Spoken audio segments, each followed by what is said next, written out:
Hello, and welcome to the AAMFT podcast, your all-access pass to the latest news, developments, and thought leaders in the world of systemic therapy. We strive to relate, educate, and innovate, one episode at a time. I'm your host, Dr. Eli Karam, and we're brought to you by the American Association for Marriage and Family Therapy. Our podcast explores topics that relationship-based therapists care about. In addition to featuring unique conversations and interviews with established experts, our show provides information and education on direct practice and emerging trends in the MFT profession. For more information, please visit us at aamft.org. Thanks for listening and enjoy the show.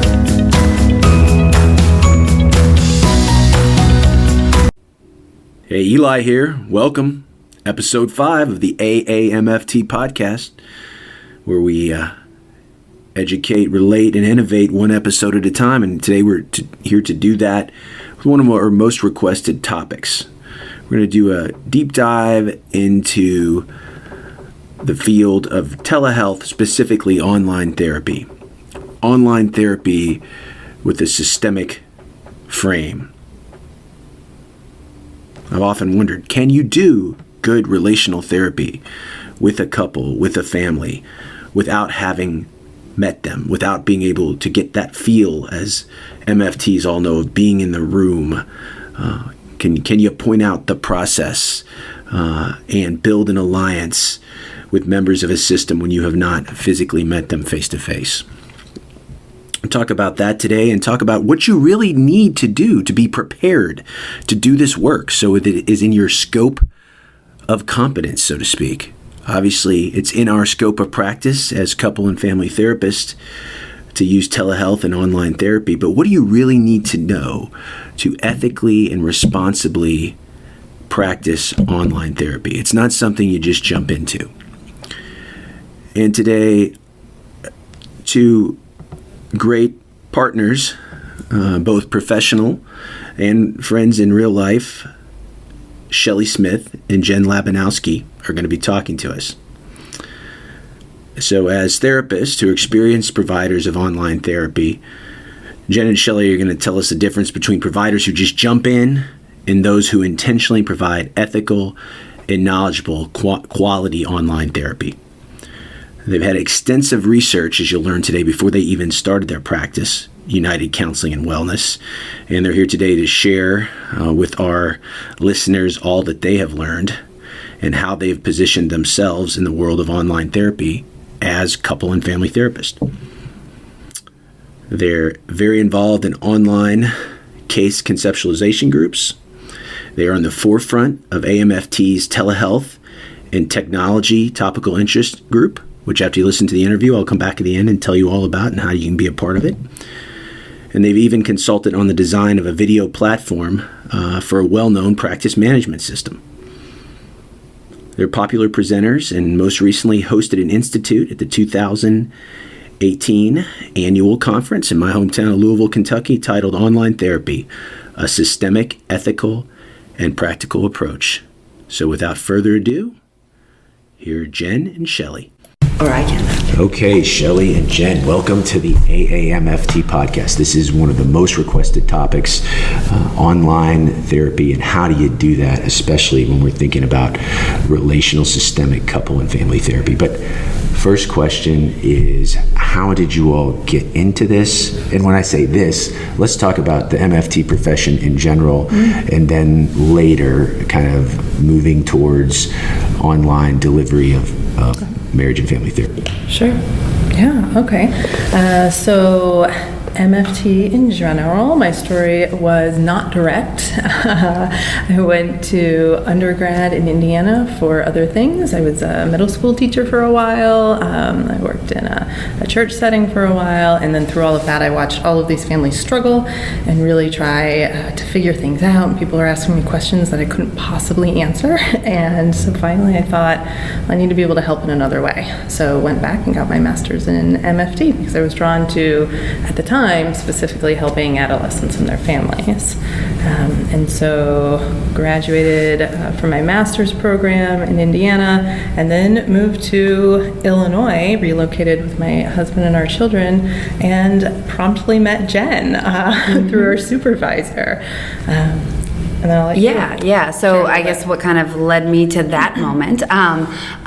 So I kind of went into undergrad thinking that I think I want to be a shrink or an attorney, and wasn't quite sure which. So I did an undergrad in psychology, and psychology just wasn't feeling like that idea of what therapist meant to me until I took some classes in family social science and realized that there was this whole field of marriage and family therapy that looked exactly what I always wanted that therapist life to look like. You almost like you thought systemically without ever having the specific language. Right? Exactly. Yeah. And so, so I went. I did my undergrad at University of Minnesota and met some wonderful people there, and got kind of herded over to K-State, where I would get a fabulous master's education, and really loved the program there, and it just cemented for me that this was my thing. These were my people, and so then a few years later, after finishing the program, I moved with my husband also to Illinois, where Shelly and I connected, like she said, through the one MFT supervisor in town who was wonderful and amazing, and thought maybe the two of you should meet, and we started working together in Illinois, and developed a small little practice, just the two of us, and it was great, and we loved being partners. All in person, right? All face-to-face therapy at the time. Right. A pretty traditional setup, but we both knew that we wouldn't be in Illinois long term, and that eventually our lives would lead us elsewhere. We knew that from the very beginning. And a few years later, after having this nice practice together for years, actually right around the same time, we both realized we would be moving away, and we looked at maybe shutting down the practice, because what else would you do unless... And that looked like a lot of work. Yeah, Shutting down the practice was not going to be easy. And at the same time, I had some clients who were in a position of really just wanting to finish out their work with me rather than transfer to someone else. And so I was getting a few questions here and there around, can we keep working together, or things like that. And in the back of my mind, I kept thinking, gosh, I'm going to have to shut this practice down, start or join a new one somewhere else, rebuild my entire client load. It was incredibly daunting. And then there was the piece of just moving in general that is stressful and large. And so I thought, how am I moving my entire family with no income for a while? Yeah, because it feels like starting over, right? Yeah, and really just have to start completely fresh. And so I thought, well, I was really biased against online therapy for a very long time, and even at that point I still was, but I thought, well, maybe I could at least just finish out that work with a couple clients, as that transition is happening. And so I started just researching it as much as I could in terms of doing my homework, right? Listening to podcasts and trying to find people who were doing it. At the time, this was a couple of years ago, there wasn't a lot out there.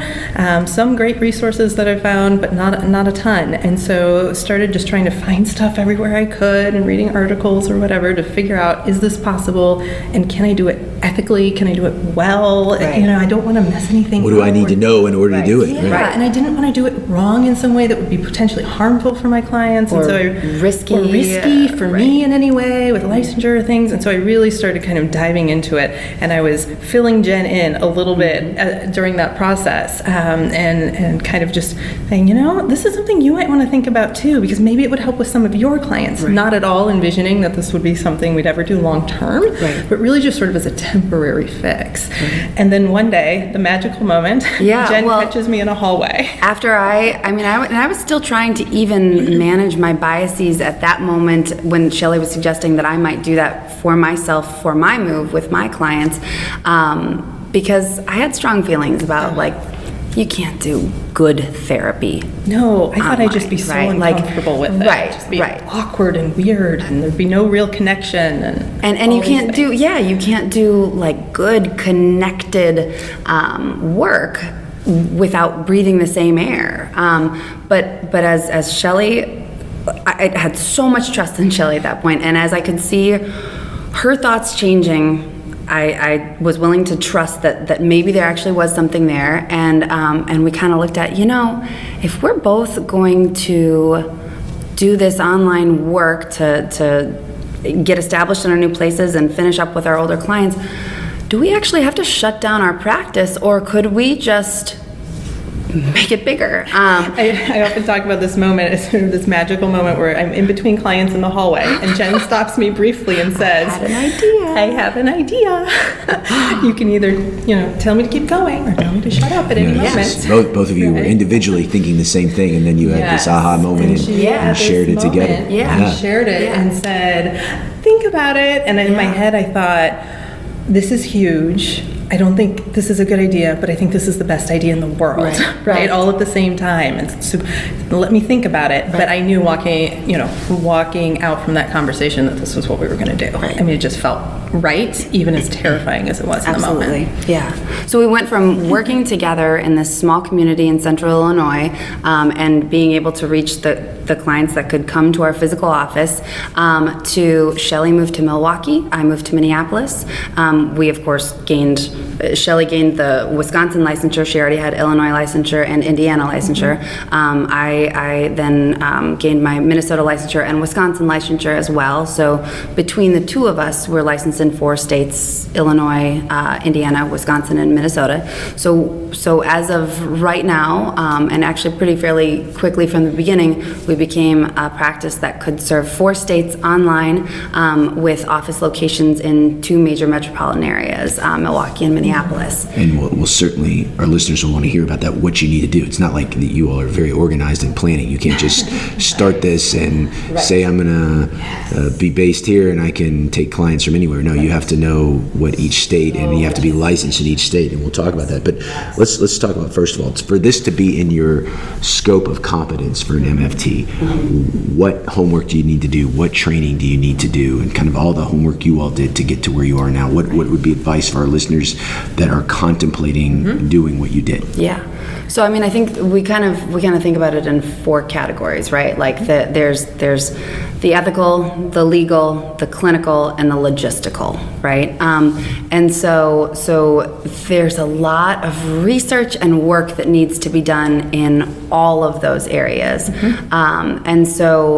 And we can get deeper into that, but we realize that not only do we need to make sure that we are following and keeping up with the ever-changing state statutes and best practices, also really thinking about what's right and what's safe for the clients, and making sure that the clients that we're serving and the clinical models that we're using adapt well to online therapy, and that the work can either be protected or in some cases even enhanced, and to kind of know what the lines are around what can work right now, what might work in the future if we do more homework, right, and what maybe isn't for us.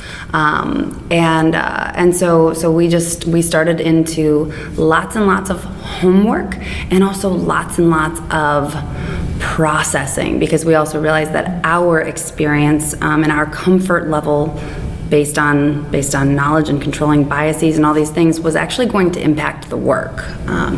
Yeah, I think so. Within the 4 categories that Jen mentioned, all of those are homework pieces that we felt we needed to do in advance of ever starting with a client, especially 3 of those 4. And then later we learned that, oh yes, we need the 4th one too. The 3 being the ethical, legal, and logistical, right? What technology do I need? Can I legally do this, right? Where are the ethical boundaries around that? And then those 3 were essential to have really built in before we ever saw our first client online. Because without that, how do I know that I am practicing legally? quickly, right? Give us the timeline. So- You decided you were going to move, and then this Yes. planning on the ethical, legal, logistical, how much planning? So I started kind of doing that little bit of homework in the beginning, probably around 10 months before we were ever even going to consider starting with an online client, and really spent that entire time digging into state statutes, digging into, ethical situations. How would you handle this? What would the protocol be for this? How do we manage safety and risk concerns?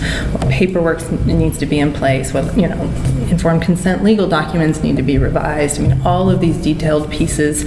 What technology do we use, and what is exactly HIPAA and high tech that I need to be paying attention to, and how do I understand you knew what those, HIPAA right? was, and you knew what high tech was, but how does that apply But in terms here? of them applying specifically to online therapy, it's an entirely different thing, right? And so, we knew the words and we knew how it applied to our in-person practice, but getting into that even more was something entirely different, right? It takes it all to a different level. And so we had to have all of these pieces laid out in advance, and then there was this clinical piece of how do I clinically adapt, right? How do I take my MFT knowledge, my skill base, the theories that I use, the interventions that I use, the ways I work with couples and families, how in the world do I do that through a computer screen, right? Yeah.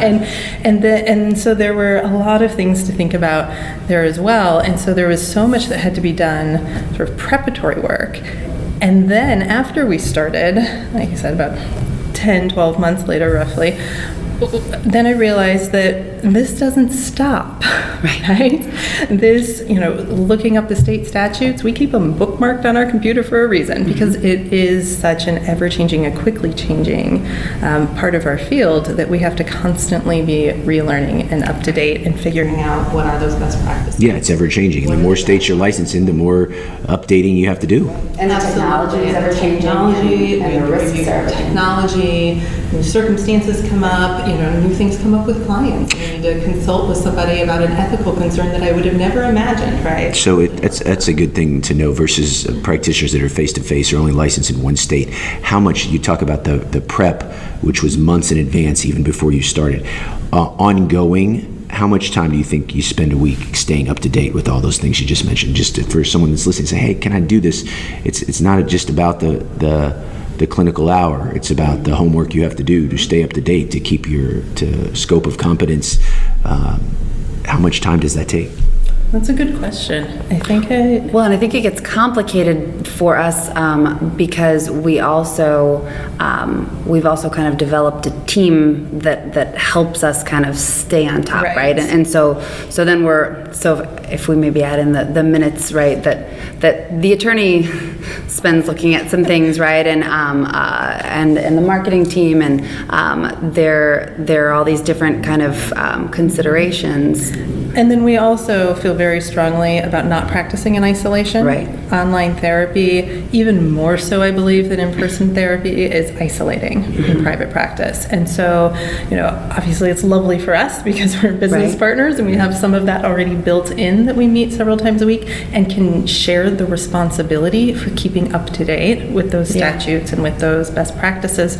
But we also have, for example, like a case consultation of other therapists around the country, other MFTs who we meet with like bi-weekly, and we check in with them. We can throw out something, or somebody will say, hey, did you hear about what's happening in this state with their regulations? Or did you hear that in talking to colleagues yesterday, did you hear that Texas now requires 15 CEUs? So it's much like a peer supervision instead of on kind of case presentations or clinical content. It's about keeping up to date with the technology and the rules and the statutes. We do a case consultation as well with them, but sometimes that looks like clinical adaptations online, right? Has anyone worked with, someone, a child in their family or something, or has someone ever, utilized this theory? Is that something that came out of this new career path for you all, or did you all know going in that there are these groups out there that do this? Because it sounds like that's a big tip that you have, that you don't want to do this in isolation, and you want to be tied into a community that has been doing it longer than you have before you start.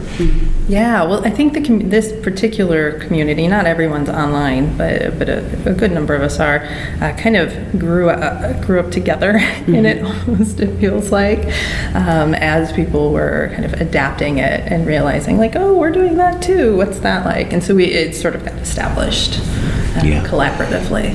So the next line of questioning, I think people think, you mentioned, like, it's one thing if you have a face-to-face relationship and then you expand, you move, they move, so you've built up that alliance, that you have that, which is a very different experience than meeting people virtually for the first time.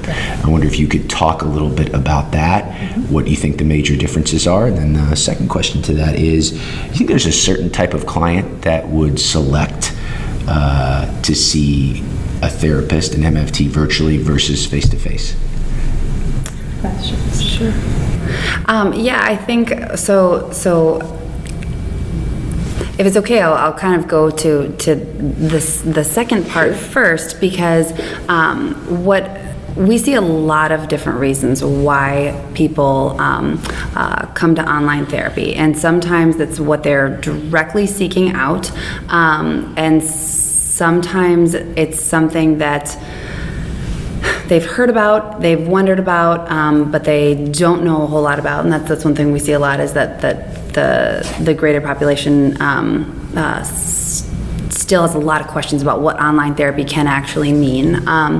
And so what Shelly and I, because I don't know if we made this clear earlier, but we're not doing any asynchronous work. We're not doing text-based email therapy. This is all face-to-face video chat work.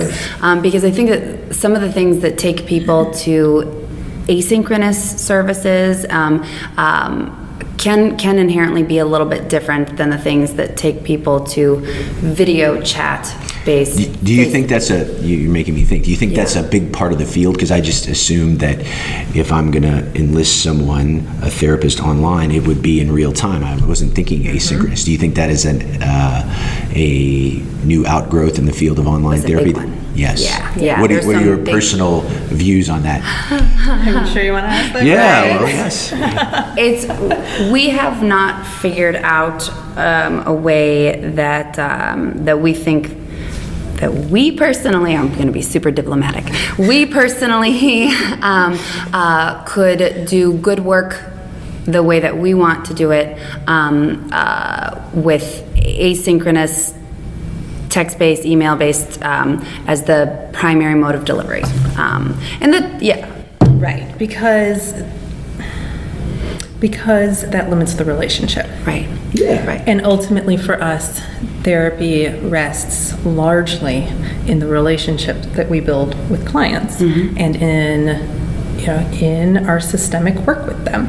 And to do that strictly or primarily through email or through text seems like it may, at least in my view, with the work I've done, it would be a disservice to my clients, and it would not be providing them with the full scope of potential for them. You're in preaching to the therapy. choir here. It doesn't even, it could seem like a adjunctive to therapy or some type of support, but to me, therapy is a in real time encounter, especially as systemic therapists, as relational healers as we are. It's hard to imagine making it relational through text or through email. How would that even work? Right. So I think we're all on the same page there. But I am curious what that is like, establishing alliance with a system, an individual, or a couple, or family when you have not face-to-face met them first. Yeah, absolutely. And so I think, I don't mean to get us too off track talking about that, but I think that some of the things that lead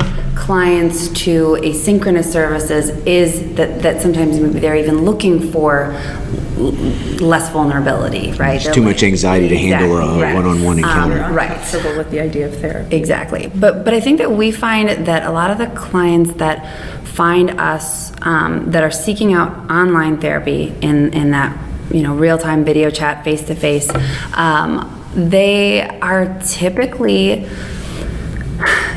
looking for something that is flexible and accessible, and they are looking to find a way to fit therapy into their life when doing it in person may seem unattainable, and being able to maybe close their office door and have a session on their lunch hour, or know that that they can do that from home if they need to, if traffic is really bad and getting to a therapist's office would take not only the therapy hour, but then maybe an extra hour of time in travel and all of these other things, whatever. Or clients who tend to be in a smaller rural area and are uncomfortable with the idea of a therapist who they know down the street who's also going to see them, every day as they're walking into the coffee shop, right, or something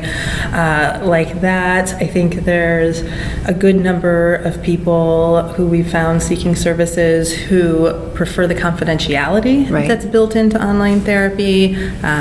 Other providers, therapists or healthcare in general, attorney, there's a number of people who liked the idea of not walking into a building that says counseling above the door for various reasons. And then there are a number of people who that I know have sought out services simply because they didn't think there was someone who could really help them or specialize in a way that they're looking for. And I think as MFTs, that's a place where we can often serve. There may not be someone who's a trained MFT in their area, right? And so they're looking for someone who can do really good couples counseling, right? Or really help them with their kid. And so, there's something there where they can look for a specialty or someone who can really fit their need in a different way than whoever might just happen to be in the community. Because we know how important therapist-client fit is, right? And not that, there are, even if you're in an area with quite a few mental health professionals and maybe even quite a few MFTs, finding the therapist that is right for you is important to the success of the therapeutic process, right? And online therapy helps the client cast a wider net, and it helps the therapist cast a wider net, so that it kind of increases the opportunity for us as clinicians to work with clients that we are really well suited to work with, and that like the kind of clients that fit so well into our particular clinical strengths, or it helps the clinician maybe to practice closely within their niche or whatever that would be. And then for the client, gives them more options to feel like they can really have alignment with their therapist, and that they don't have to limit themselves to a 5-mile radius of their home in order to keep up with weekly therapy. Oh yeah, so you will talk about the flexibility, the convenience, especially geographically. If you're isolated, you can find someone who's a good fit for you. Those are all great reasons clients would be interested in it. Why would a therapist, specifically a relation-based MFT, why would they choose that as their preferred delivery? That being online. Sure. Yeah, absolutely. It's a great question, and one that we hear all the time, right?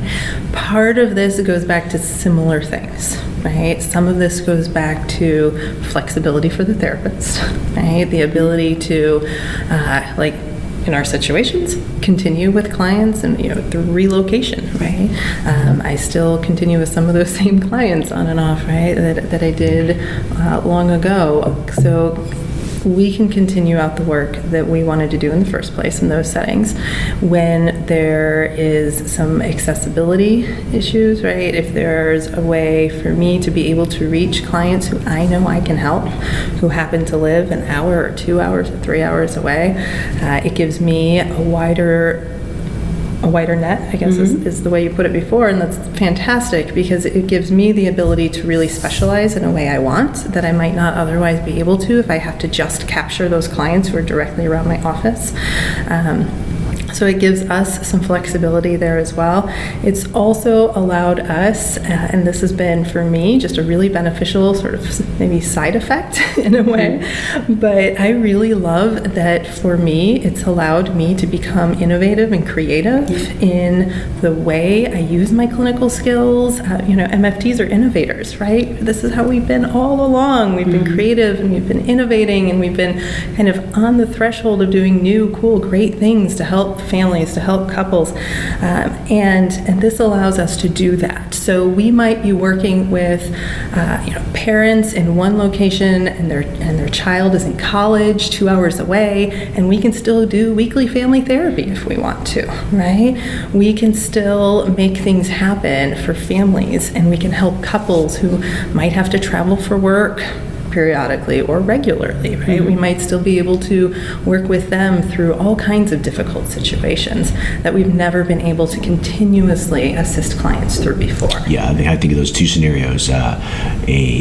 A child that launches, it might be at college, and their parents, or couples that are, for whatever reason, in a long-distance relationship, and this is the technology that lets the work still happen probably when they need it the most. Right, exactly. What would you all say the biggest difference is? Because many people will say, and therapists have always had the experience of being in the room when you create an event, when you're part of something. It just, whether it's an emotionally focused event or some pivotal change moment, it is fulfilling for both the clients and the therapist. Everybody knows that feeling. It's almost addictive if you love doing therapy. I think some people would say, can you still create that moment? Can you still have that feeling? We can tell you about some of those moments today. Yeah, people love stories, so please, tell us a story where we obviously won't talk exactly about our clients, right? Sure. But just as a side note, we both saw 4, 5, 6 clients today, right? Right. Well, we're traveling, and that has allowed us to continue the work that we otherwise wouldn't, right? I had a client reach out to me who was in desperate need, hadn't planned a session for another week or two, and said, I really need to see you. And I said, we can make that happen, right? That's not a problem because I'm already set up for this. We know how to do this. And so I think for us, what we talk about is will we lose the magic of therapy, yes, right? And we, I think Jen coined this word very early on, like there's this magic that happens in therapy. There are those moments, right, that you reference, and what would I do if I ever lost those, right? Would I still be a therapist even? I can't imagine losing those. And the lovely answer is, you won't. You won't. Right? We still have those moments day in and day out with our clients, and it's still there. That therapeutic alliance is still there just as strongly. Those magical, emotional, pivotal moments with our clients, they are still there, and they are just as intense, and they are just as strong. And it's honestly shocking to me in some ways, right? Because a couple years ago, I had a strong bias against it, thinking that it wasn't possible. And now we've been doing this for a couple years, and I can tell you it still happens every single time with our clients. So when we came together today after each having, because those kinds of moments that you're describing, right? Like, those are not moments that even for in-person therapy that you expect to have every single session, right? I mean, those are exceptional moments because they're exceptional, right? But while Shelly and I were apart from each other today doing our online sessions, and we came back to each other, we each had several of those moments just today. I think we had like 4 big moments between the two of us to share of that, like that feeling in your gut, like, yes, this is working. And those were all online sessions, right? That's great. And so that's great. Do you feel, because now you were both kind of, circumstance brought you into this. You didn't elect it first, and now you've obviously developed this expertise and passion about it. Do you have a preference? Because many people would say, well, yes, I'm adapted to the technology, but I would prefer to have people face to face. So do you have a preference, or is it a both and? Yeah, I like them both, really. And I will say that I think for both of us, I have some clients who I see only in the office and I have never seen online. but that's few. Even the clients who really prefer online work, there have been times where like there's a snowstorm or something like that, or somebody gets sick and they do like having the backup, but it's only once in a while. But some clients where it's primarily in person, some clients where it's only online, and then quite a few clients that go back and forth. We do a lot of hybrid too, which is nice because it allows people the flexibility, and that's kind of fun, right? And it mixes it up a little bit, gives us a little bit of a different perspective sometimes on what's happening, and sometimes deepens and intensifies the work, having a slightly different modality once in a while. I think for me it's both and. Right? It turns out that I like them both, and I like having the differences and the variety, and yet still the intensity of the work in each one. And it's different, of course, with each, but it's nice. And this is only anecdotal. I'm only speaking to personal experience, but I will say that if I compare work with a client that I've worked only online with, that we have never ever breathed the same air and don't intend to really ever do it, versus a client that I've worked only in the office with, I do not see any differences in terms of therapeutic alliance or client change. I truly feel like the work is effective in the same ways. Now, I don't think that happened accidentally, though, right? I mean, this is where the work pays off, homework right? pays all off. of that homework, because even like all of our research in creating a system that is safe and secure, where the technology is consideration, where all the ethical and legal logistical issues are all considered, as well as the clinical issues, that creates this therapeutic space that is safe, right? And it creates good work. And so I don't know that if we had not put in all of this research and all of this continued work to make sure that it is good work, I don't know that we could say that.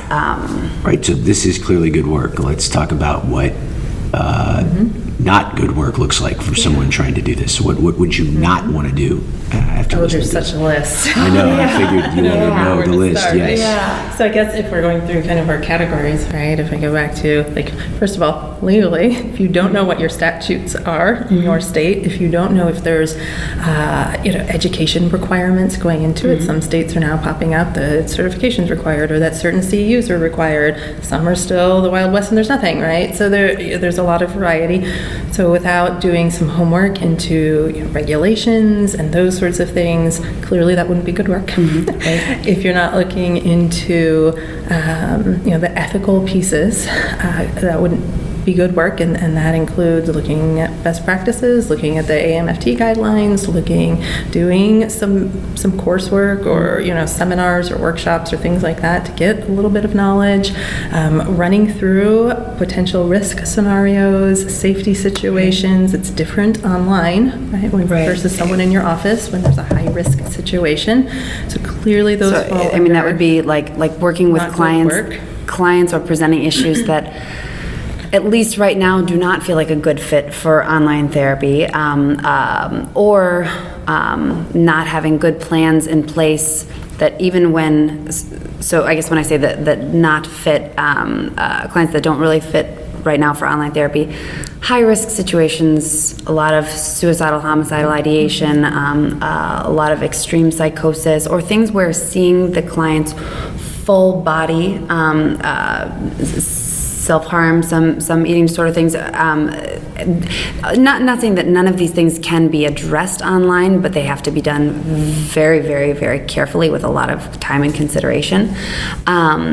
So working with presenting issues that take a lot of extra consideration without doing that considering would be a big risk. You will do some special assessment that you would normally not have to do face face-to-face? Absolutely. So that's where we feel it's really important for clinicians to have in place through their homework, have put into place sort of a screening of sorts, right? Sort of just an informal, in our case, it's an informal conversation we have with clients before we agree to do online therapy, right? It's just a 10, 15-minute brief consultation. We do by video or phone, whichever's easier, it can work out. But we're able... Did you start out that way, or did you learn the hard way of getting people that maybe are not a good fit for this? Luckily, we started that That's way. good. Yes, luckily we did so much thinking in advance that we put a lot of sort of protocol in place for screening in advance, as well as for what happens if and when a situation would arise. And so we felt a little more confident then going and working online, because we knew how situations would hopefully be handled, and we knew how we could walk into that a little easier and more confidently in order to take care of the client, right?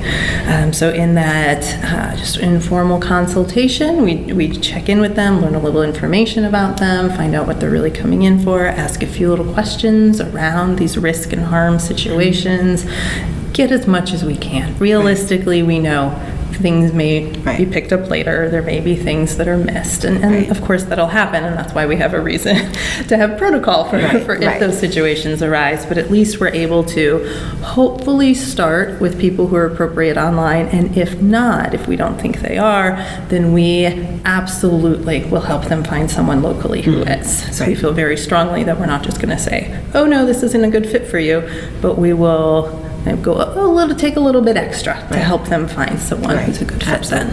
And so after the initial consultation, where we try to kind of pre-screen, and the other thing too is even before the pre-screen, I guess that the pre-screen is like the education that we put out on our website, right? Yes. So if a client is contacting us, hopefully they've read a bit, or at least been to our website, and maybe even seen some information there. And so there may be calls that might have happened from clients that were not a great fit, that those calls didn't actually ever happen because the client learned after they landed on our website that maybe it wasn't a great fit, right? And so then after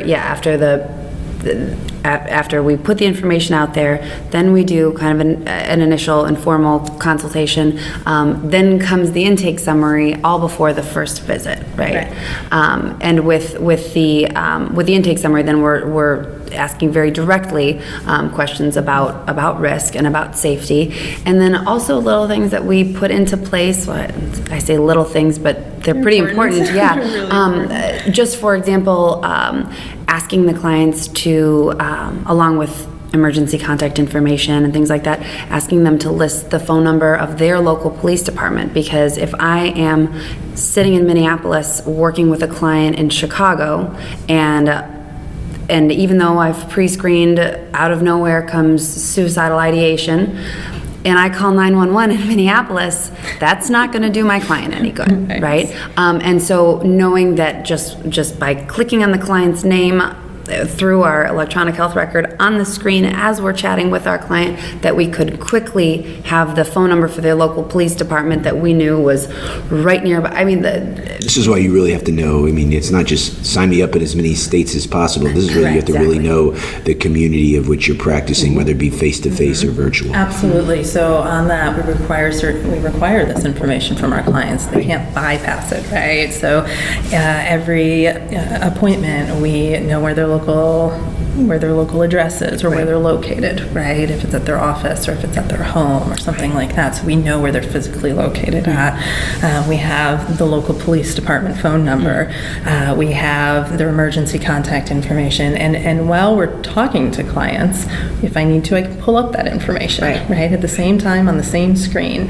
And so there are things that are put in there very intentionally for that. And the same thing, kind of jumping back a second to what Jen was talking about with our website, we've put specifically on there where we are licensed, right? So that people know, and we explain on there, part of this is education for the public as well.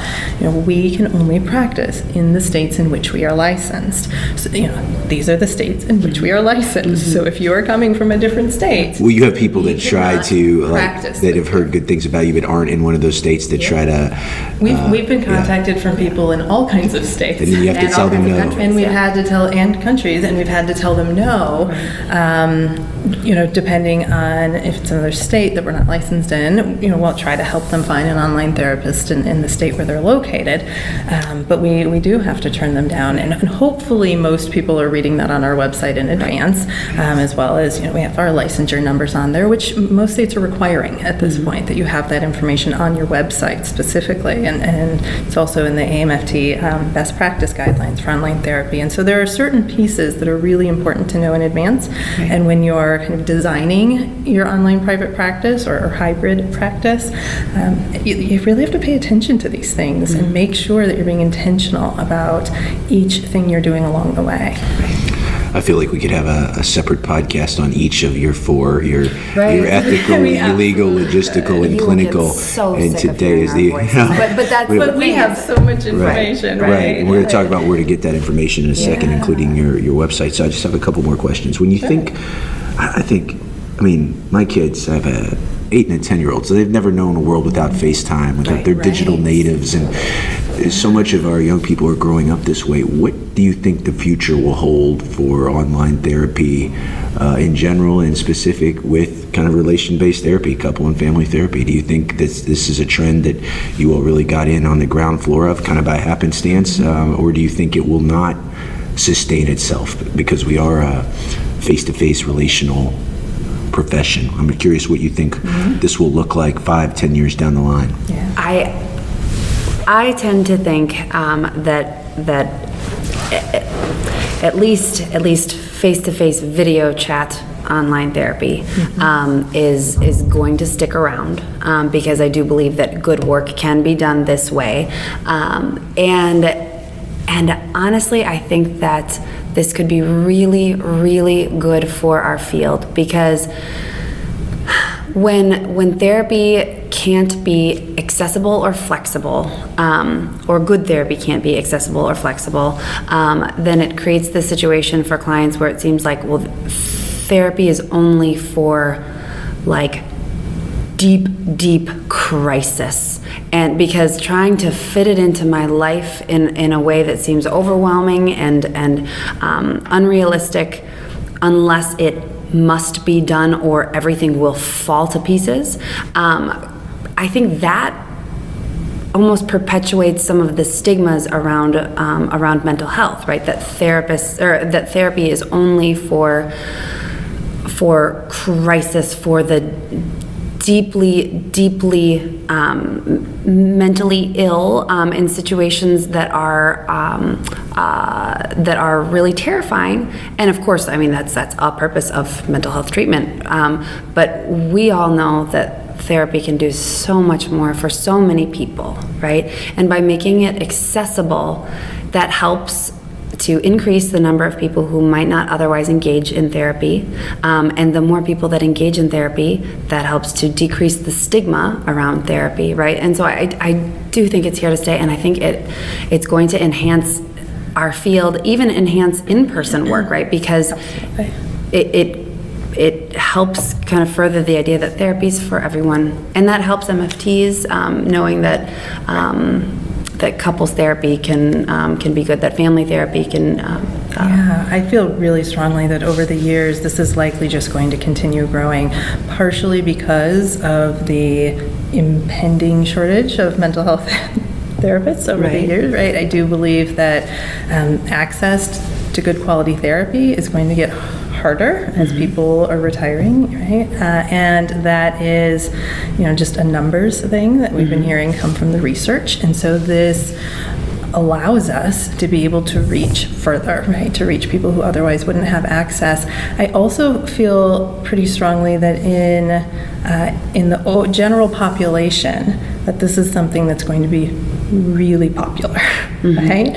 Because if you can fit, at least this is what we've seen anecdotally with a lot of our clients, but also just kind of hearing pieces from other therapists and other people, if you can fit in life-changing therapy into your busy, overwhelming, super chaotic schedule and in an easier way, who wouldn't take advantage of that? Right. Right? And as more people are comfortable with therapy, as like you mentioned, right, the kids, they're so technologically advanced, right? Millennials are very technologically advanced, maybe a little older, so maybe not quite there, but working on it. And I think that this ever-growing trend is just going to get deeper and deeper. And we didn't get into a lot of clinical stuff today necessarily, but there are so many important clinical pieces that fall underneath this in our belief that it's going to grow. People can be vulnerable in a way that they aren't in person, right? Online, oftentimes people feel a little more open or feel that vulnerability is a little more okay. It's a little safer somehow. And so we're able to connect with people and get them to open up in a way that they might not in therapy, or those people who aren't necessarily willing to go to therapy might consider it if they just have to put in a link on their browser instead of drive and all of the barriers. This is really about reducing barriers for people, and it makes it more accessible, it makes it easier, and physical barriers and psychological barriers. Yeah, psychological, exactly. There's just a lot of openness there and a lot of capability. And what we're finding and hoping that the research catches up with at some point is that the couple and family work, we believe, while there's no research to prove it yet, we believe is just as effective. Absolutely. And we found ways to make it work, and we found ways to have incredible magical moments with clients and to really make a difference in their lives. And so I think that that's going to continue to spread. And I will just add that because our experience is just personal only, it's anecdotal, but we are speaking about the really successful couples and family work that we've done online, that we have also dumped all this research into, and we feel that we are doing it right. And I do think that if online therapy is done well, it will be here to stay, and it will help our entire field. If it is done poorly, I think it could not only hurt the sustainability of online therapy as a modality, but it could hurt the field in general, right? If therapists are not doing the research, doing the self of the therapist work to understand, manage, work through their own anxieties, to know all of the legal, ethical, clinical considerations to make it good work, then I think that the field could put clients at risk and do bad work or do things that aren't therapy and call them therapy, right? And really discredit a growing type of work that really could be beneficial to so many. So you all have said so many important things. Part of as in one foot in practice and one foot in academia, and as a trainer and an educator, I think of probably the next step is to show what this looks like. I think of everybody has a pivotal moment when they're in a family therapy training program, when the first time they see one of those classic tapes that even though they were made in the 70s, they've been digitized and they stand the test of time. It comes alive. And I feel like you all are kind of pioneers in this front. I feel like there should be something similar done to show people, or the skeptics, much like these pioneers converted the skeptics by showing their work. I think it would be wonderful to show what this looks like, to capture that. And I think it would be wonderful. I mean, certainly these best practices by AAMFT is a good start, but we need more resources, and we need some exposure to this while trainees, therapists in training are still in their formative period, because you all literally picked all this up afterwards by happenstance. What do you think about incorporating this in to the way we train MFTs while they're still in a training program in graduate school? We think it's a great idea, and it's essential. Really important that it be done, because therapists who are in their training programs right now have the opportunity to incorporate these skills from the very beginning. And also, I mean, we need research on effective, we need the numbers, right? And that can best be done by big research universities or by good training programs, right? That can combine the ability to do the research and understand the outcomes with clinicians in training, and hopefully and ideally the hours that students could put into online therapy could also work toward their hours for school. For graduation, that would be really beneficial. I think this is essential to build into our training programs because we do believe that this isn't, hopefully, going to go away anytime soon. And I really feel that it has a lot of potential and it's likely to continue growing and reaching more people. And in order to do it well, it requires a lot of learning. It requires so much homework, and it requires you've made it clear this hour, continuing work. And the value to have some of those educational pieces built into curriculum, built into the actual training program itself, and then for people to be able to really practice under supervisors, under the clinics that they're working in already. That is the perfect place to be able to learn this and have the resources and support to learn it in a safe and appropriate way instead of trying to learn it all on your own, right? And to try to figure out how in the world do we do this, right? For them to be able to learn it in that safe and supportive environment is incredibly important. And I think that is the best place for it to happen, and it really should be happening there. We still want there to be opportunities for education for those of us who are already done with our education or our. There are a lot of Let's talk others about that. Both Shelly and Jen are, as you can tell in this hour, very passionate about this. Accomplished presenters on all of those 4 domains, and you can see them at various AAMFT conferences. You can check out their website. Yes, tell us, and I did look at the website. Not only is it visually, it's aesthetically very pleasing, but all that information is there. You can tell you've done your homework, and if you're a discerning consumer, which you probably are if you're looking for an online therapist, especially an online systemic therapist, you have all that stuff on there. But please plug anything you want to, and tell people if they like listening to this, if they want to correspond with you, how they can get a hold of you. Yeah, so I'll kind of plug quickly our practice, which is United Counseling and Wellness. So our website is ucwtherapy.com. UCW for United Counseling and Wellness, and there's lots of information there that we can both be contacted if anyone wants to reach out and kind of see how we've done it and how we choose to kind of present ourselves to clients. And we've also kind of an outgrowth of this. We started getting contacts from therapists in all different fields, but a lot of MFTs certainly from all over the country, just asking a ton of questions, asking if we had resources, asking if we had a lot of information.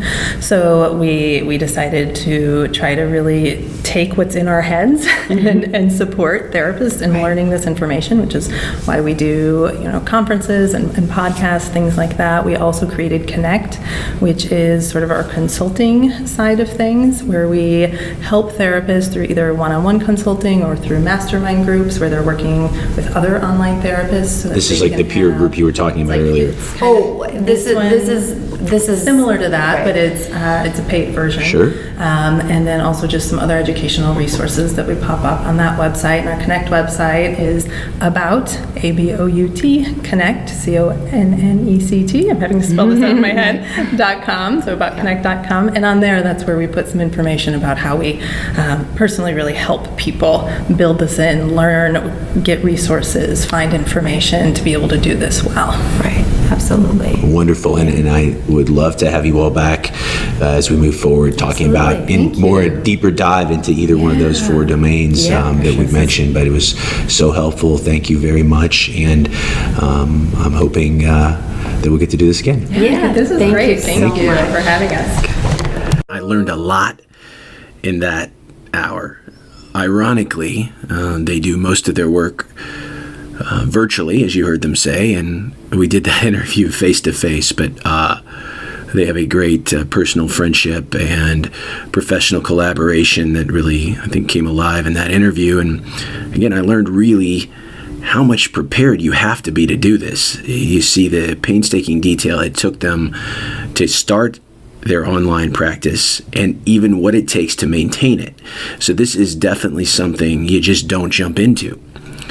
Let's go over a couple of resources that you heard them allude to and mention. First of all, you want to talk more to Shelly or Jen. You want to go to their website for therapists as far as sharing their knowledge. If you have a vision of the online private practice you want to have someday, whether you're looking to do online therapy full-time or just as an adjunctive add-on, they're there to help. So you can go to aboutconnect.com. Aboutconnect.com will take you right to Shelly and Jen. Now, as you heard us mention in previous podcasts, especially episode 4 with Tracy Todd, AAMFT topical interest networks are on the rise, and one of these new emerging networks that is gaining a lot of steam and interest among our members. And after meeting them and doing this interview, it's one that I'm actually going to join, even though I'm only about halfway through my membership cycle. You want to go to networks.aamft.org. That's networks.aamft.org /telehealth, and we'll take you right there. So the Telehealth Interest Network is still relatively new, but their goal is to bring together those practicing telehealth and utilizing other new technologies in their work, to advocate on behalf of legislation and regulation, to promote technological advances in the field of MFT, and really to be on the front line of providing trainings and driving the conversation like we started today around the ethical use of online therapy and other technological practices. So you definitely want to go there. And what you can download for free right now is also something Jen and Shelly were a part of, and that's the best practices in online practice of couple and family therapy. This is what I use with my students in ethics class and just in general to kind of orient myself to where the field is going in this direction. And you can find that at that very same network page. And you can get that for free without even becoming part of this interest network. But I think it's a really vital tool. All right, another podcast down, and as we strive to give you this mix of really current issues that are affecting the way relational therapists practice MFT, combined with these really special interviews, the person behind the therapist of such in our archives. You can go back and listen to our 2-part interview with Sue Johnson and David Snarch. And coming up in the weeks and months to come, we'll have such luminaries as Chloe Madonis, Bill Doherty, Harry Aponte, among others. So, AAMFT podcast. Really love hearing from you. The easiest way to do that is drop us a line, and that's at communications@aamft.org.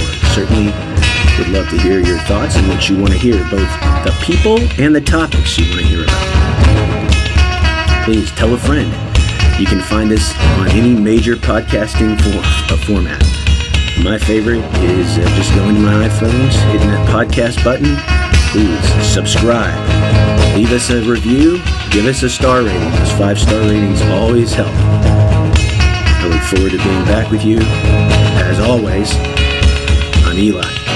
Until next time, stay systemic, my friends.